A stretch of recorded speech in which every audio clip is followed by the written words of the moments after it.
ஜாலில் 5 வாள் மற்றும் வாகனத்துடன் இளைஞர் ஒருவர் கைது.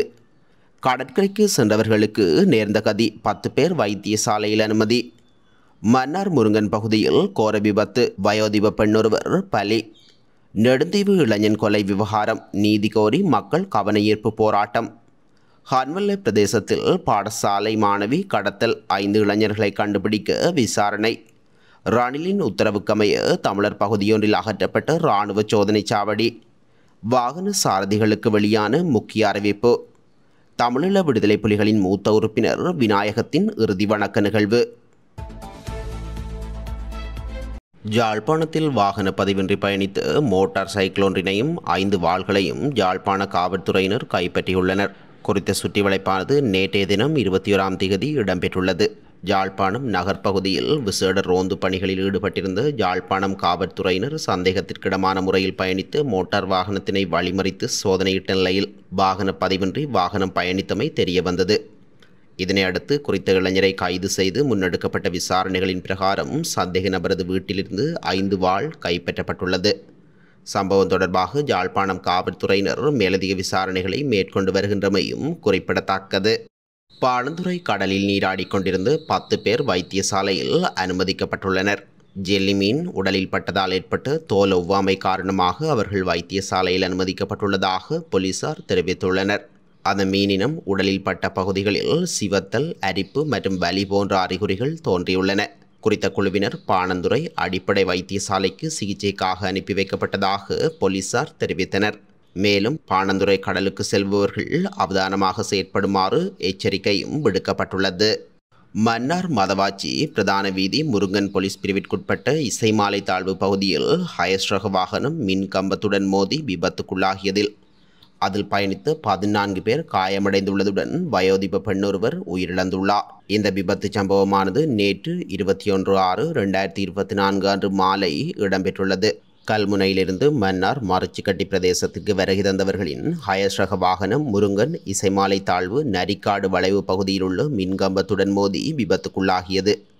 விபத்தில் காயமடைந்த அனைவரும் முருங்கன் வைத்தியசாலைக்கு கொண்டு செல்லப்பட்டு மேலதிக சிகிச்சைகளுக்காக 7 பேர் மன்னார் மாவட்ட பொது வைத்தியசாலைக்கு மாற்றப்பட்டுள்ளனர்.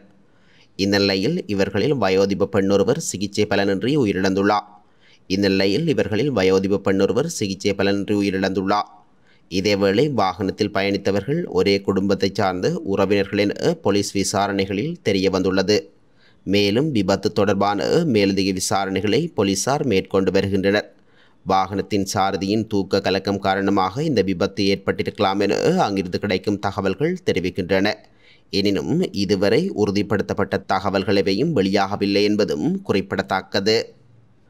யாழ்ப்பாணம் நெடுந்தீவு பகுதியில் கொலை செய்யப்பட்ட இளைஞருக்கு நீதி வேண்டி நெடுந்தீவு போலீஸ் நிலையம் முன்பாக மக்களினால் கவனஈர்ப்பு போராட்டம் ஒன்று முன்னெடுக்கப்பட்டுள்ளது. நெடுந்தீவு 7ஆம் வட்டாரத்தைச் சேர்ந்த இளைஞர் ஒருவர் நேற்றைய தினம் அதிகாலை அடித்து கொலை செய்யப்பட்ட நிலையில் சடலமாக மீட்கப்பட்டார். பிரேத பரிசோதனையின் பின்னர் நேற்றிரவு சடலம் உறவினர்களிடம் கையளிக்கப்பட்ட நிலையில் நேற்று இறுதிக்கிரியைகள் அவரது இல்லத்தில் இடம்பெற்று அதன் பின்னர் நல்லடக்கத்திற்காக சேமக்காலைக்கு எடுத்துச் செல்லும் போது மக்கள் சடலத்தையும் தோள்களில் சுமந்தவாறு நெடுந்தீவு போலீஸ் நிலையம் முன்பாக கவனஈர்ப்பு போராட்டத்தில் ஈடுபட்டுள்ளனர். நேற்றைய தினம் இடம்பெற்ற இளைஞர் கொலையுடன் சம்பந்தப்பட்ட சந்தேக நபர் ஒருவர் கைது செய்யப்பட்டு யாழ் போதனா வைத்தியசாலையில் சிகிச்சை பெற்று வருகின்ற நிலையில் இந்த கொலையுடன் சம்பந்தப்பட்ட ஏனைய மூவரையும் விரைவாக கைது செய்யுமாறு கோரி நெடுந்தீவு மக்கள் சடலத்துடன் சென்று நெடுந்தீவு போலீஸ் நிலையத்தை முற்றுகையிட்டு போராட்டத்தில் ஈடுபட்டுள்ளனர். இதன்போது போலீசாரின் அசம்பந்த போக்கை சுட்டிக்காட்டிய மக்கள் போலீசாரிடம் வாய் தர்க்கத்திலும் ஈடுபட்டுள்ளனர். இதனைத் தொடர்ந்து கலைந்து சென்ற மக்கள் கொலை செய்யப்பட்ட இளைஞரின் சடலத்தை சேமக்காலையில் நல்லடக்கம் செய்துள்ளதாக அங்கிருந்து கிடைக்கும் தகவல்கள் தெரிவிக்கின்றன. குறித்த சம்பவம் காரணமாக நெடுந்தீவு பகுதியில் தொடர்ச்சியாக பரபரப்பான நிலை காணப்படுகின்றது. அத்துடன் போலீசாரின் தீவிர விசாரணைகளும் இடம்பெற்று வருகின்றமையும் குறிப்பிடத்தக்கது. அம்குஹம பிரதேசத்தில் 17 வயதுடைய பாடசாலை மாணவியை கடத்திச் சென்று தகாத முறைக்குட்படுத்தியதாக கூறப்படும் 5 இளைஞர்களை கண்டுபிடிப்பதற்காக விசேட விசாரணைகள் ஆரம்பிக்கப்பட்டுள்ளதாக ஹன்வெல்ல போலீசார் தெரிவித்துள்ளனர்.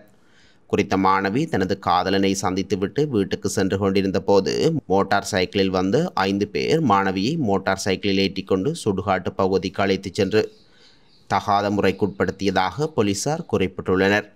இதனை அடுத்து மாணவி வழங்கிய முறைப்பாட்டிற்கமைய போலீசார் விசாரணைகளை ஆரம்பித்துள்ளனர்.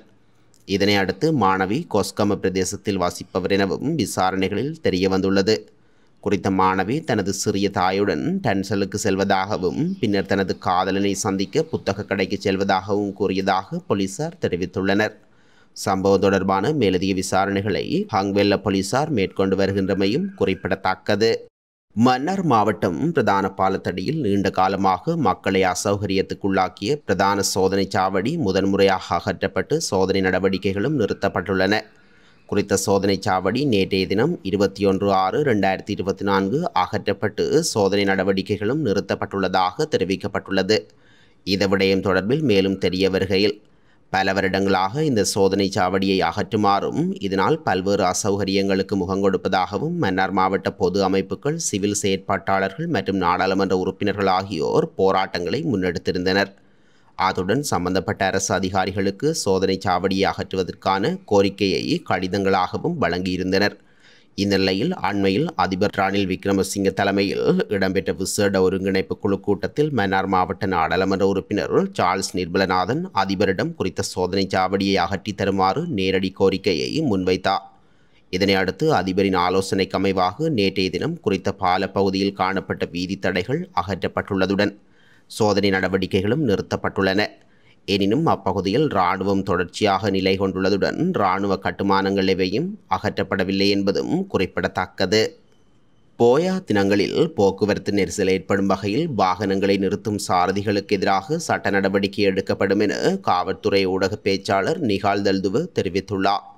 இவ்வாறு நிறுத்தப்படும் வாகனங்களை சாரதிகளின்றி காவல்துறை அதிகாரிகள் அகற்றுவார்கள் எனவும் ஊடக பேச்சாளர் குறிப்பிட்டுள்ளார். அத்துடன் அகற்றப்படும் வாகனங்களுக்கான காவல்துறை உத்தியோகத்தர் செலவிடும் பணிகள் வாகன சாரதியோ அல்லது உரிமையாளரோ செலுத்த வேண்டும் எனவும் அவர் தெரிவித்துள்ளார்.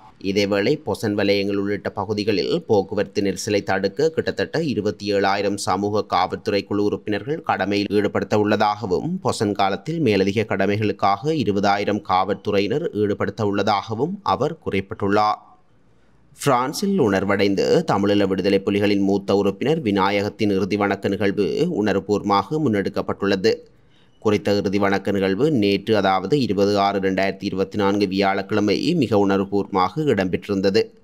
தமிழீழ விடுதலை புலிகளின் மூத்த உறுப்பினரும் முதுநிலை போராளியுமாகிய விநாயகம் அதாவது கதிர்காமசேகரம் பிள்ளை விநாயகமூர்த்தி கடந்த 4/6/2024 செவ்வாய்க்கிழமை அன்று உடல்நலக்குறைவு காரணமாக பிரான்சில் காலமானார்.